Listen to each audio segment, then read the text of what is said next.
happening, gang? It's your boy Retro back again with another reaction video. Yeah. Today we got another huge update. Now, you guys can probably already tell it is going down. Just by that title alone, you guys are definitely gonna want to see this one, as we're witnessing Fox the 5 host Jessica Tarlov's trauma derangement syndrome being way more severe than we initially expected, as she is now furthering her case on her exit from the 5 and maybe an invitation onto the set ABC's The View in this newest update, guys. And I'm excited to get into it, so we're not straight into it. Make sure you guys hit that like button, hit that subscribe button. Before we even get into it, you guys hit that like button, also hit that subscribe button for your boy. And without further ado, let's get straight into it, folks. Check this one out.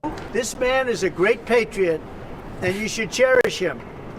You should cherish him. You know, I have a little statement. We have to take care of our high IQ people because we don't have too many of them.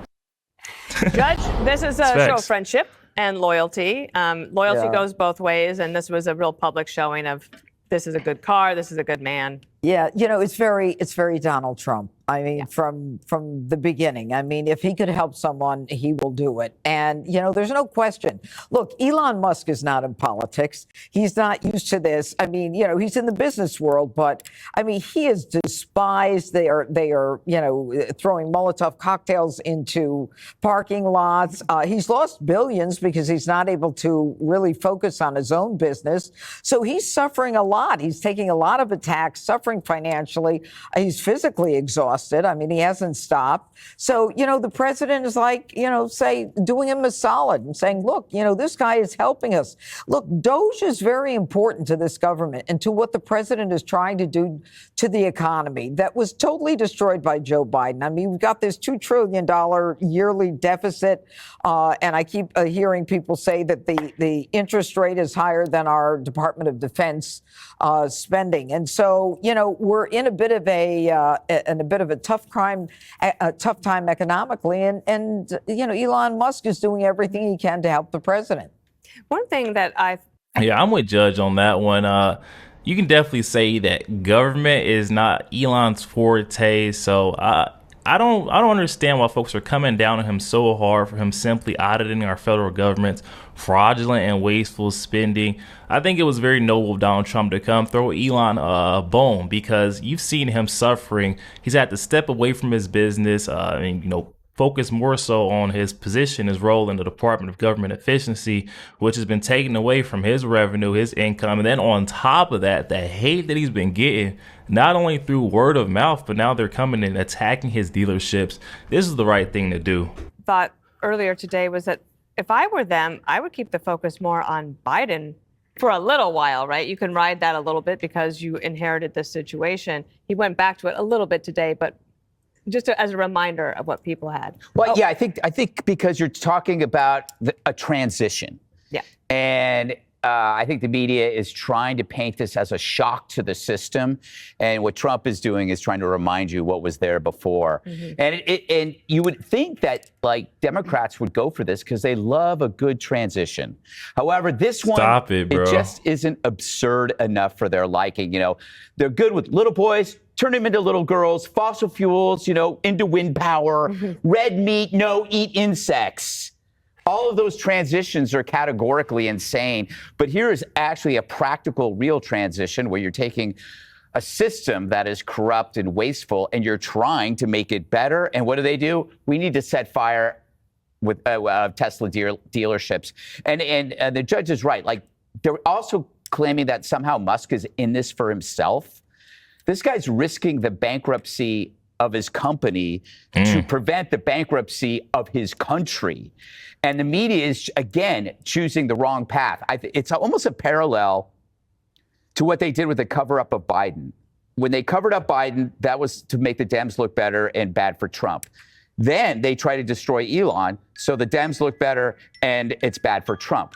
But they always shift this codependent alliance against something that is positive for the country, because if it's positive for the country, it doesn't help the Democrats. It's not good for them. Yeah. President Trump also answers Greg Gutfeld, he's always hitting that nail on the head, though. You expect his takes to be spot on. I don't get it either.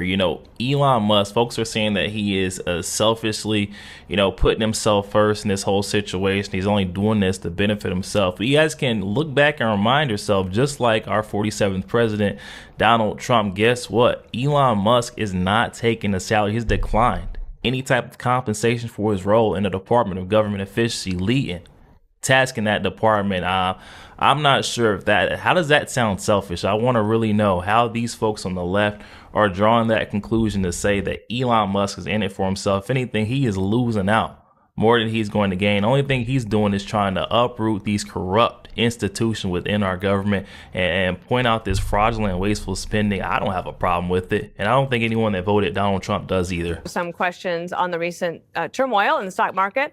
Of course, there are fears of recession and tariffs. Let's listen. I think our country had to do this. We had to go and do this. They've taken away, other countries have taken away our business. They've taken away our jobs. You're going to have drops and markets are going to go up and they're going to go down. Yeah. But you know what? We have to rebuild our country. Our country has been stripped of its jobs, of its factories, and I'm very optimistic. I have to tell you, I'm very optimistic about the country. Much more optimistic this way than if I did it the easy way. Yeah. I could have done it the easy way. I could have coasted. Biden left us a mess. Right now, we're like a chicken that's being plucked at from all over the world. We're not going to let that happen anymore. So you think there will be a recession? I don't see it at all. I think this country is going to boom. I think we're going to have an economy that's a real economy, not a fake economy. The chicken analogy was a good one. Yeah, and egg prices are down, Jessica. How'd that happen? Oh, I guess we stopped slaughtering all of the chickens. Stocks were pretty good under Joe Biden because he slept all day. Market loves certainty. He made no news, took no action, and the market took off. And that's fine. But it didn't help the American worker one bit. American worker got crushed by migrants and inflation. And that's why Trump was elected, to come in and fix that, to help Main Street. Not Wall Street. Wall Street's going to be fine. Wall Street's always fine, especially during globalization. And that was good. We had a lot of multinational companies in this country do very well. Stock market was roaring. Prices were low. But there was also a downside. We lost 100,000 manufacturing plants, millions of jobs. But there was something more. The fabric of the nation was destroyed. Because what does it mean when you lose a job if you're a man? Maybe you lose your wife. Maybe you turn to drugs. These towns in middle America were ripped apart. And that's why Trump was elected in 2016. And he did make a lot of progress there. But then COVID hit. And we realized that we needed to get these supply chains back domestically because it's an issue of national security. So that's what he's trying to do. And the market does not like the uncertainty. And I understand that. It's unpredictable. But the goal is to bring key supply chains back to this country and use tariffs the same way Nixon did, Reagan did, Bush did, to restore the manufacturing base in this country so we have steel to make ships, so we can make medicine, so we make automobiles here, and we have good paying jobs that boost wages. And we control the border, we stop government spending, that reduces inflation, and that's what you call a real economy. And these are tough decisions he's making, and he's making them because he's not running for re-election. He doesn't care about the politics. He's doing tough stuff that politicians usually don't do because it's unpopular, but it's in the long-term interest of the American economy.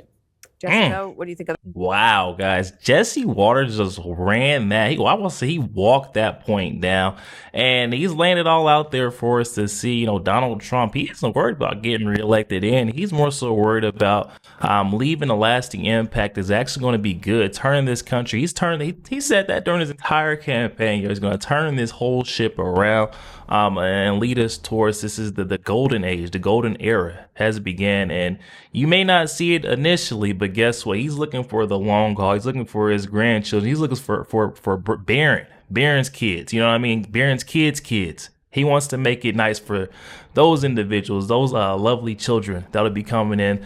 And they'll see that, look back in the history book. It was Donald Trump, You know, my great grandfather, my grandfather that paved the way for America to be a great nation, independent once again. We need our manufacturing plants back here. We need to be energy independent. We're seeing what the threats coming from Canada. Excuse me, that definitely needs to happen somewhere in the near future, where they're saying they'll threaten to cut off, I can't remember which states it were, but parts of our states were going to get cut off power because of the tariffs that were coming in on Canada, which is even further in Donald Trump's point, saying we need to be moving towards being energy independent and not dependent so much on these imports as we do right now. Look at that. It was beautiful. It was largely inaccurate, but it was a Which beautiful. part? Inaccurate? All of it. Name one part. Oh my goodness. That your wife leaves you if you lose your job. It's a pretty crappy marriage. Have you seen what happened to the heartland? The They're all drugs single dudes now? and the unemployment levels. Okay. It's why Obama was such a bad president. He had to bring Trump in to fix it. Okay. So if Trump was thinking about the future, the beautiful future of the country, then he would be looking at that spending bill that Mike Johnson put forward, which is going to add, $7 trillion to the deficit. And he'd be saying, well, maybe we shouldn't do that. Maybe my friends don't need a tax cut. Maybe this should be more evenly distributed. Maybe we should help out the little guy and give them a tax cut instead of the people who paid to get me in there. And you say, he's doing Elon Musk a solid. Elon Musk spent $290 million to get him elected. He owes Elon Musk that car commercial, which maybe it's an ethics violation. Even the strongest allies of the president. Jessica Tarlov, guys. Oh my god. She is really, it's tough to watch her get up here and do what she does. She just is going against everything, every single point. It could be common sense stuff. She doesn't care. She's going to find something, nitpick it, every single. That's why I'm saying earlier in the segment, I said she belongs in the set of ABC's The View. She would fit in well with that hateful narrative against Donald Trump, everyone associated with him, because she won't give it up, guys. She can't admit anything he's doing is actually beneficial. Like, you see it. It's so clear. Commercial, which maybe it's an ethics violation. Even the strongest allies of the president don't like these tariffs. They might think it's possible to use them at smaller levels, 5%, 10%, but the tariff whiplash is destroying us. You look at the market tanking, and I thought Peter Doocy had a great point earlier on today, our very own Peter Doocy, where he said they want federal workers to take the buyout. They want them to retire, but they're sinking their retirement accounts. And Caroline Leavitt is standing up there at the podium, and she's just, either she doesn't know how a tariff works or she's lying to the people. She said tariffs are a tax hike on foreign countries and a tax. Hold up. Y'all. I'm sorry I have to stop it because she just said Caroline Leavitt is standing behind that podium lying. We want to talk about standing behind that podium and lying? We didn't have any outrage. She didn't point it out once when KJP, Corinne Jean-Pierre, got up there every single White House press briefing and told us, fed us nothing but lies, almost didn't even, bother to answer half the media's questions. Saying that she would have to consult with someone else because she doesn't know the answer. Give me a break. Please give me a break. Don't get me started, please. Leavitt is standing up there at the podium, and she's just, either she doesn't know how a tariff works or she's lying to the people. She said tariffs are a tax hike on foreign countries and a tax cut for the American people. And then a reporter, I think from the AP, so they got back in the room, said, have you ever paid a tariff? I have. They don't get charged on foreign countries. And then she went Trumpian. She goes, I think it's insulting that you're trying to test my knowledge on economics. I'll test your knowledge on economics, Jesse. Go. Are tariffs a tax on the American consumer? If you have a tariff on a product, Jessica, Yeah, Don't do what the that yes or does no is thing. it makes Why? American stupid. workers It's not. richer. This is Because what's then you stupid. buy American and you here, bring and American here. plants back to this country. Listen. That's the point.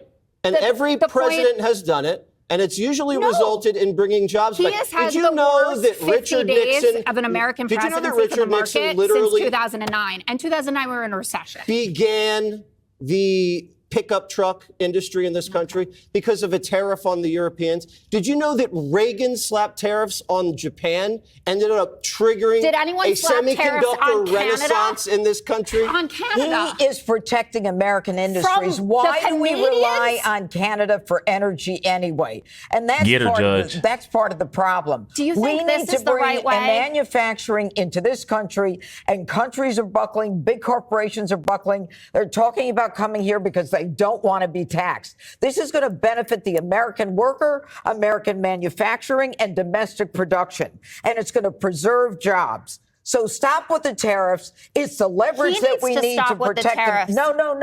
No. I'm glad he did what he did with Canada because they you wanna have be- enough money to survive No, that's it. not the point. Don't. Look, it's going to float all boats. Come on, Jessica. Really? The truth is that this is something that's going to benefit all Americans when we've got more jobs here and we've got all kinds of foreign money coming into this country. We saw it in the press conferences, $500 billion like one day. They can't wait to come here and set What up about shop. the tax breaks that I talked about? You know what? Are those lifting all boats? Right now, we're trying to clean up Joe Biden's mess. Okay? 4 years of a disaster that we've got to clean up. He could do what Joe Biden did and just float along, or what other presidents do. He said, I'm going to clean up this mess. It's not an easy job. I'm going to take the hit, but I'm going to bring business back. He's and not he will. taking any hit. Just two quick things. One, you don't pay a tax on something you don't buy. That's the whole point of tariffs. You end up buying something here. Number two, the biggest tax we experienced was the inflation. We printed more money. What was it, like 40% of our entire currency in history in the last 4 years was printed. That was inflation. Can I just say one more thing to Jessica while I have her here? I'm going to be here the my whole hour, goodness. unfortunately for everyone. Why don't you ever talk to other countries and ask them to lower their tariffs? I'd Yeah, be happy right. to. No, but you never Make us a mentioned deal, that. Yes, Why I don't criticize them once? You never talk It's about always other been- countries. Oh, this He's is my trying to level favorite. the playing field. That's what this is. Jessica's anti-American. I got it. I would say also AP didn't lose their seat in the briefing room. It was just it's about the An pool. Oval Office. Oh my goodness. There we have it, guys. Talk about a complete blowout. I mean, Jessica Tarlov absolutely losing it. It looked like everyone on set was setting her straight except Dana. I mean, where is Harold Ford Jr. when you truly need him? I mean, he is kind. He's respectful. He's got some knowledgeable points. He actually can reason with common sense. He's not going to go against the fact that we had a failed president, a failed administration for the last 4 years, trying to make it seem like Donald Trump's going to turn this ship around in 2 months, essentially 2 days. In presidential time. I mean, like, come on, y'all. That just does not make sense to me. So glad we've got Greg Gutfeld, Judge Jeanine, Jesse Waters. Oh my, they laid into her with reality, laid into her with the facts. I mean, the only thing that Donald Trump's tariffs are going to end up doing is making America great again. It's going to bring industries back to America. We won't be so heavy or so reliant on all these imports, and we can start being energy independent. This is the same stuff that Donald Trump campaigned on. I want to, point you guys back to the campaign trail. So those who voted for Donald Trump weren't expecting anything different. It's not like we're seeing something differently being done or carried out that we did initially get laid in front of us. We've seen it all. We bought the plan. We said, hey, this is what we want. This is our guy. Now it's time to let this guy pave the road, continue down his journey, and do what he said he's going to do. Want these loonies on the left to stand down, stand back. Okay, guys, but definitely hop in the comment section. Let me know your thoughts. Oh my goodness. Jessica Tarlov, I knew if she grinded my gears pretty bad this one, I know she got underneath you guys' skin. Let me know what you guys are thinking. Also, make sure you guys hit that like button, hit that subscribe button. If you enjoy more content like this, catch you guys on the next one.